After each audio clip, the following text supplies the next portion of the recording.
I feel a little scared when I'm allotted the post-lunch session, so I don't see anybody snoozing in the audience. We both will try our best, Deepali ma'am and I, since we are already very much in conversation almost every second day, to keep you people entertained with good brands and their good campaigns.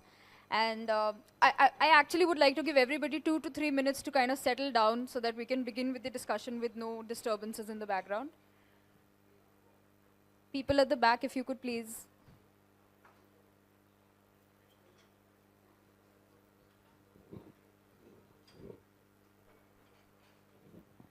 A big shout out to the people who've got a sweet tooth. I understand. You can bring your dessert plates on the table and join us, in case you still haven't finished.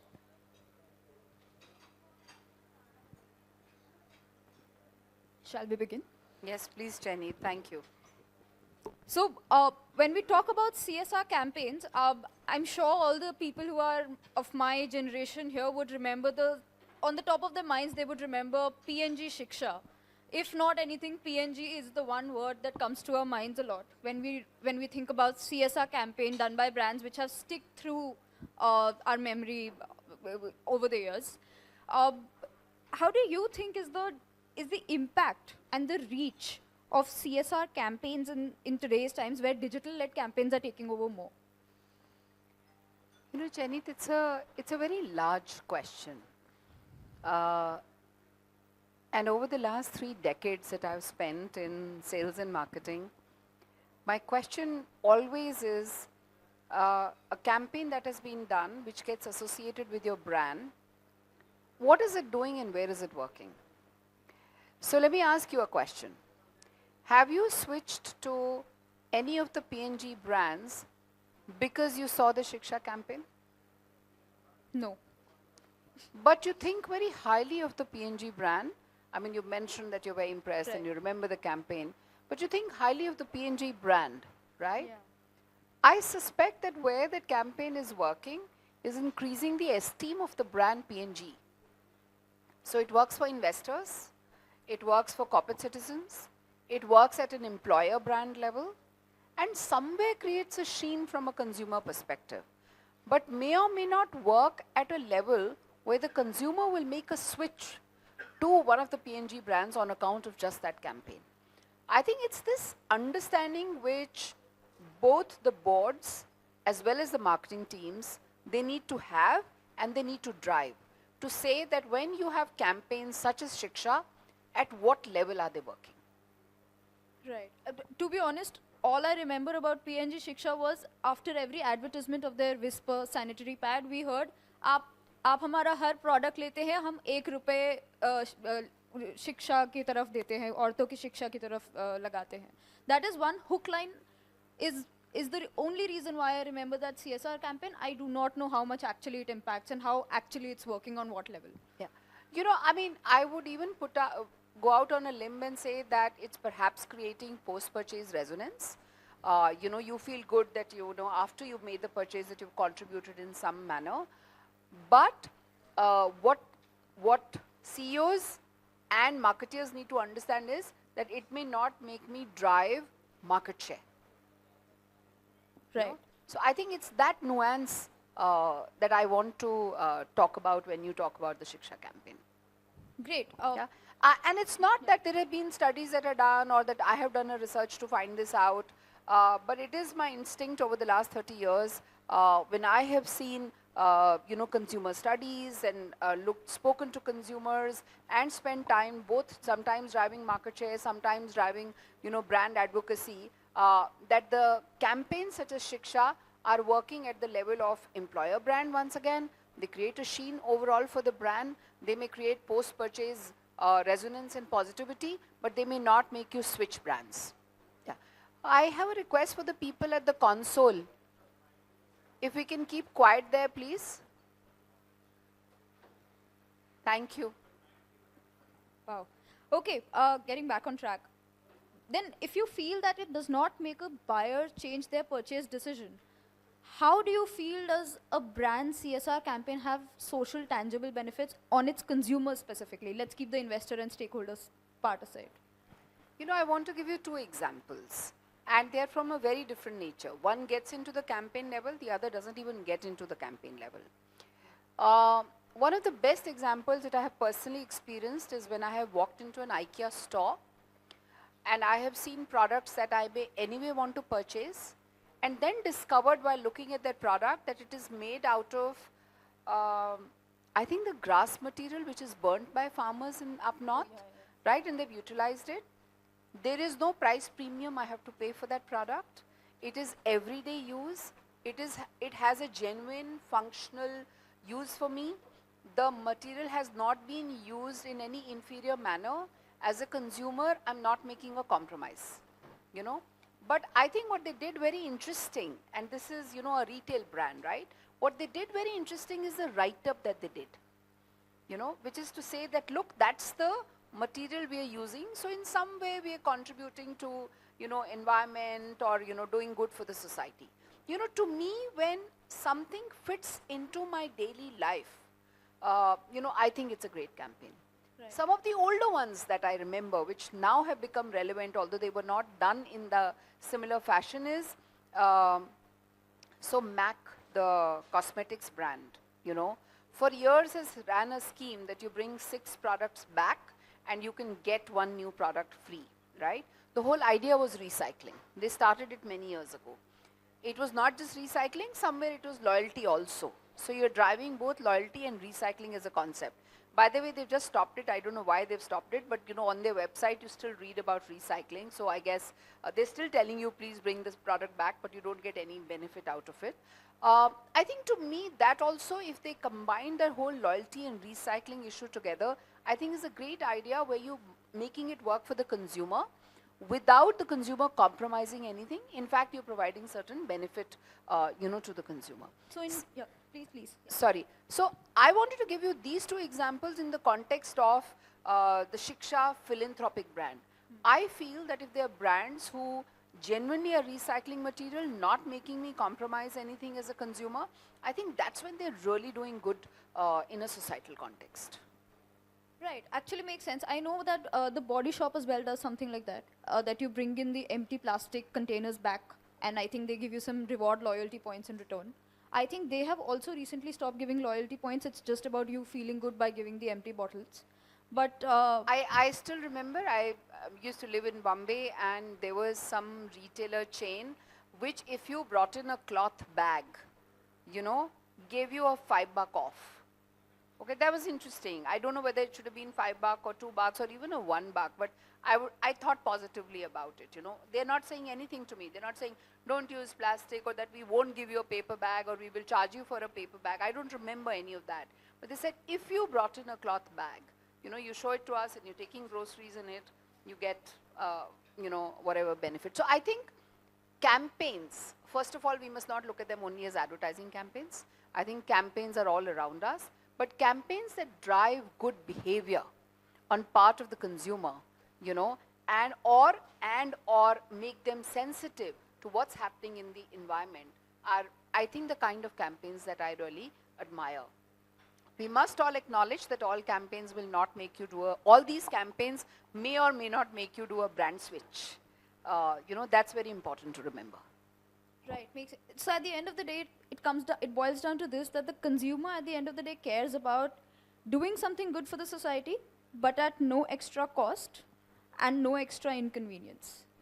I would think so. I mean, yeah, in the blunt black and white way, that's what it is, right? I want to feel good about myself, but I don't want to pay an extra buck for it, kind of. So brands have to think in that perspective, that they don't overcharge or surcharge their product to the consumer while making them feel good about buying the product, correct?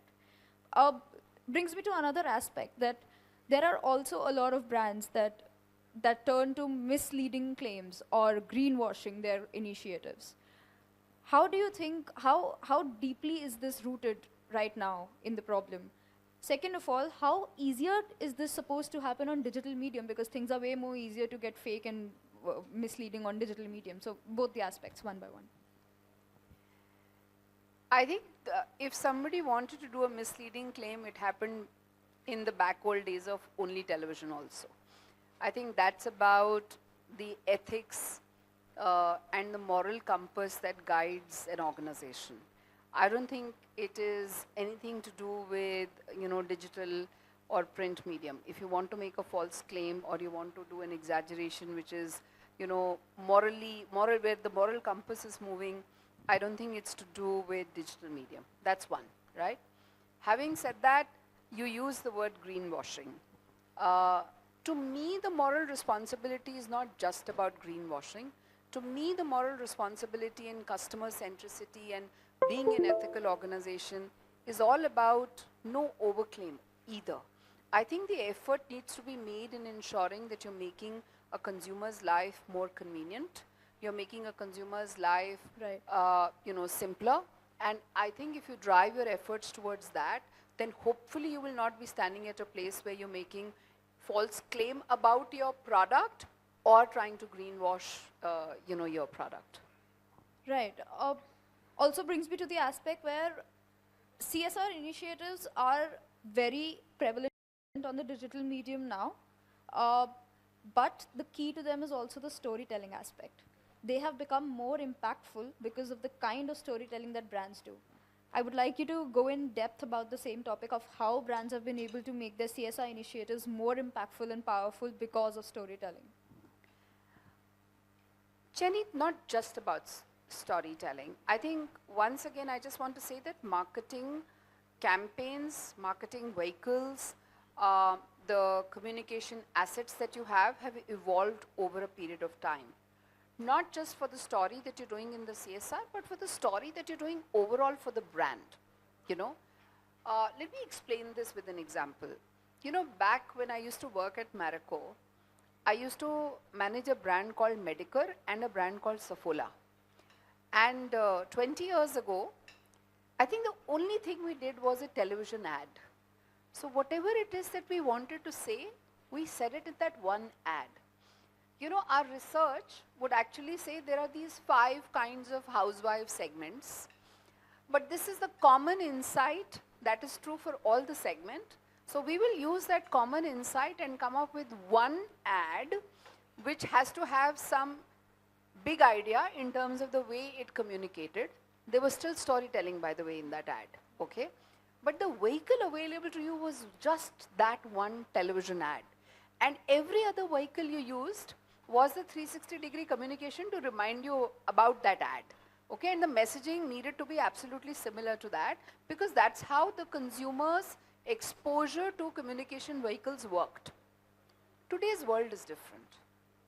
Today, let's say, I'm a brand called Tanishq, okay? I walk into the store, I see very different kind of communication over there. I go to the social media, on LinkedIn, I see very different kind of communication. On Facebook and Instagram, I see very different kind of communication. I have an ad put out by the company. I also have influencers who are using the product and saying a few things about the company. I visit the website and it shows me the whole world of, let's say Tanishq, not just one campaign or one idea. So what is possible, therefore, for me as a brand to do is to have 5 different messages or 6 different messages which are congruent with each other. As long as they're not fighting with each other, I'm able to create this box, the Tanishq brand, in a consumer's mind, and the consumer is willing to put all those 5, 6 things in that mind and, think positively about the brand Tanishq, right? So the question that you asked, let me correlate to what I've said. One is storytelling existed then, storytelling exists today. Okay, whether it is CSR or about the brand, that opportunity exists. What is different today is that I can coexist with a CSR message and with a brand film and with a, promo offer, and with just the product comparison, all 4 things simultaneously, which wasn't possible earlier. So I think that is what has changed. So therefore, you're able to today see a lot more of the CSR campaigns existing because you're not doing those campaigns at the cost of a brand campaign. Right. So that's the Makes difference sense. that has come from earlier to now. Makes sense. So it's basically about creating more touch points via different aspects to keep the brand recall alive. Yeah, and one of those touch points can always be CSR. Right. So It's CSR possible for me. is part of the bigger umbrella rather than just being a separate segment. Makes sense. According to you, coming to the fun part of the question, according to you, which are your favorite CSR campaigns that you have remembered all while and why? I won't say that these are CSR campaigns, and I think I already shared the IKEA example, which in recent times, has surprised me very pleasantly. You may call it campaign, you may call it product integration. You can choose and label it whichever way you like.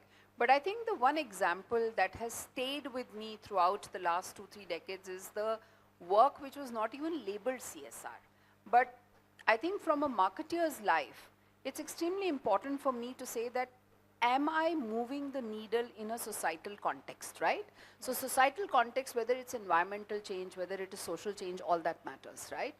So the Tanishq mainline advertising, which showed a widow remarriage back, I think, 15 or 20 years ago, and made it mainstream and showed it as if it was a matter of fact. To me, whole campaign, while it was not a CSR campaign, was a campaign that I remember for the social change that it consciously aimed to do. There are 2-3 other campaigns that I remember out of my lifetime. I used to work for FCB Ulka, and Rath as a brand was acquired by Conagra then. And we did completely fresh packaging and advertising for Rath. And very unlike those days when all children that you would take in your advertising would have straight hair and fair, we took a dark child with curly hair, and a girl. So to me, that was also, when you're impacting somewhere, greater inclusion. Right. So any campaign which is doing greater social inclusion, to my mind, I think personally I remember those campaigns better. And why I'm very impressed with those marketeers is because they are doing it as part of their life. You're not carving out a separate campaign and saying, okay, somewhere this will work at this overall Sheen level or an employer brand level. You're at a mainstream, associating through your brand a message on inclusion. Basically, the more subtle the messaging is via a campaign, the more hard it hits the fact, drives the message home, right? Yeah, because it will actually change mindsets. True, it makes sense actually. And over the years, if you look at advertising capsules, you look at advertising from the 80s, then 90s, then 2000, and you will find that in the 80s and 90s, the housewives were always shown in saris. So that has changed over the years. In which case, I don't think the advertising and the campaign they've done, ahead of the societal work, but it's just a reflection of what is happening in the contemporary society. Why I'm mentioning this as an example is to say that there is a lot in the hands of marketers and advertising agencies or digital agencies, whoever is involved in the process of creation, to be able to do subtle hints of inclusion and societal change when they're doing their mainline storytelling about the brand and the benefit. Now that we have come so far in the discussion, what are some tips you think that brand marketers should keep in mind, brands and marketers separately, should keep in mind when they're supposed to let out a CSR campaign while balancing both the sides of the story? I think one of my biggest tip is that don't think of the CSR campaign as a campaign or, as an idea that you just need to communicate. To my mind, marketers are supposed to represent consumers and consumer-like stakeholders inside their organization. So I think it's a marketer's responsibility and an opportunity to drive that conversation at the beginning of the year when you're doing the planning for the year, not just for how marketing would help promote CSR, but to ask the question and say, okay, how can CSR become mainline for us?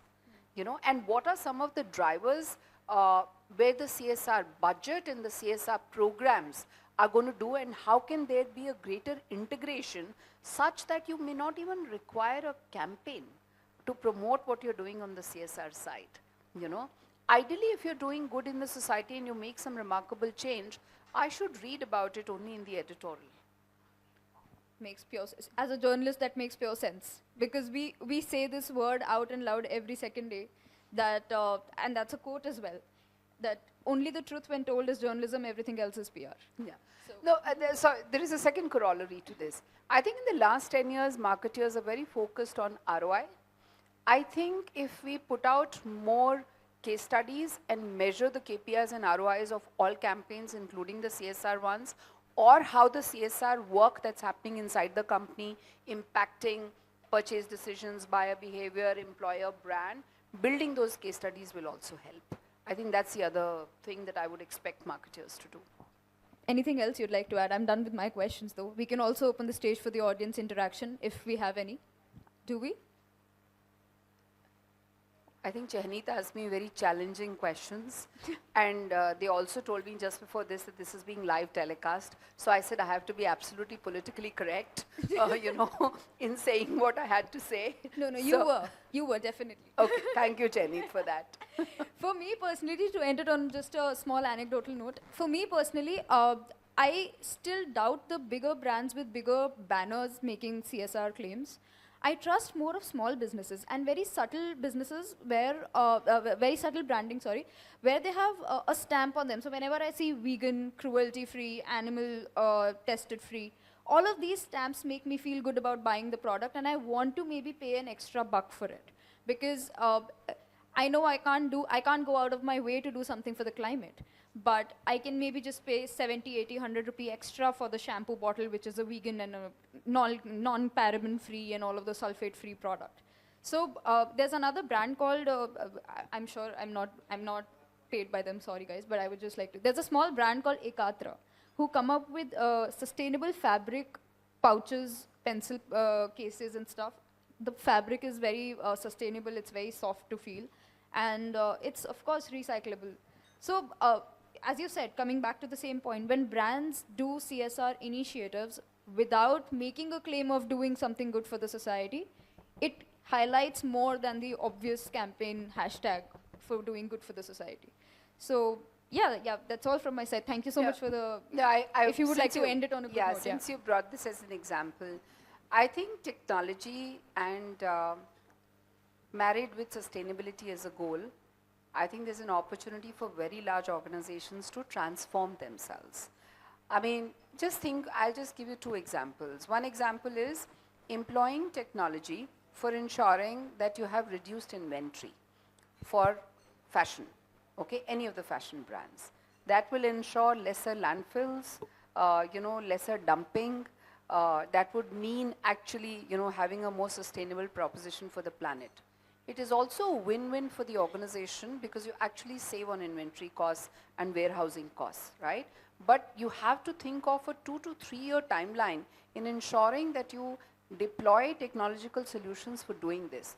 I think these are some examples which need to be thought about. So I think it's not just about doing CSR and doing marketing campaigns and talking about the brand and saying, we're also doing this. I think organizations need to relook at themselves to say, what are they doing in the area of betterment of society and, let's say, sustainability goals for the future. These will matter. I think 2 decades from today, when the earth has lesser water to drink. It already does, I guess. When earth has lesser food to eat, I think these things will matter tremendously.